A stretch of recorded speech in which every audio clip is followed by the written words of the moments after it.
নমস্কার বন্ধুরা, তোমরা সবাই কেমন আছো? আশা করি ভালো আছো। তো আমি একটা ইম্পর্টেন্ট বলতে আসলাম জিনিস। তো ব্যাপারটা হচ্ছে, আমি উবেরে গাড়ি চালাই কলকাতায়। তো মার্কেটের অবস্থা পুরোই খারাপ, প্রচুর খারাপ। তো যারা যারা ভাবছো উবেরের লাইনে আসবে, ট্যাক্সি লাইনে, খুবই অবস্থা খারাপ। আর যারা ভাবছো নতুন গাড়ি কিনবে, এনে ভালো প্রফিট হবে, তো তাদের ক্ষেত্রে বলছি কোনো প্রফিট নেই। উল্টে ইএমআই না দিতে পারলে গাড়ি তুলে নিয়ে যাচ্ছে, অনেকেরই গাড়ি তুলে নিয়ে গেছে। ইএমআই দিতে পারছে না, কাগজপত্র মেনটেনেন্স করতে পারছে না। তো তো ভেবে চিন্তে, যারা ভেবে চিন্তে নেবে নাও।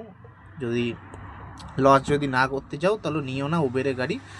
তো হলুদ নাম্বার প্লেটের গাড়ি অনেক হেডেক আছে। তো এবার যারা নেওয়ার তারা নিক, তারা বুঝুক। তো এইটুকুনি বলতে বলতে আসলাম। তো খুবই মার্কেটে অবস্থা খারাপ। তো 12-13 ঘন্টা খাটার পর তো খুবই খারাপ অবস্থা, মানে ঠিকঠাক ইনকাম হচ্ছে না।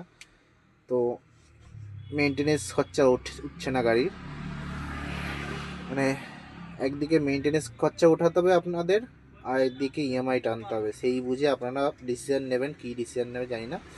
তো একটু ভেবে নেবেন। তো এটাই বলতে আসলাম, মার্কেটের অবস্থা খুবই খারাপ কলকাতার বাজার।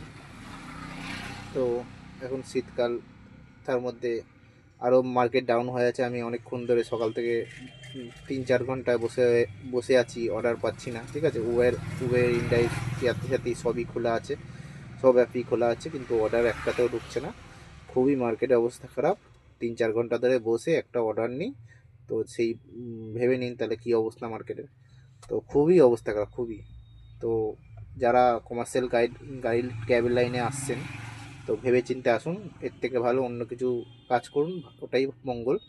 তো ট্যাক্সির লাইনেও খুব অবস্থা খারাপ। ঠিক আছে, তো আপনারা কী ডিসিশন নেবেন বলবেন একটু কমেন্টে। খুবই অবস্থা খারাপ মার্কেটে, তাই ভেবে চিন্তে যা করবেন ভেবে চিন্তে করবেন। এটুকুই বলতে আসলাম। ওকে, টাটা, বাই বাই।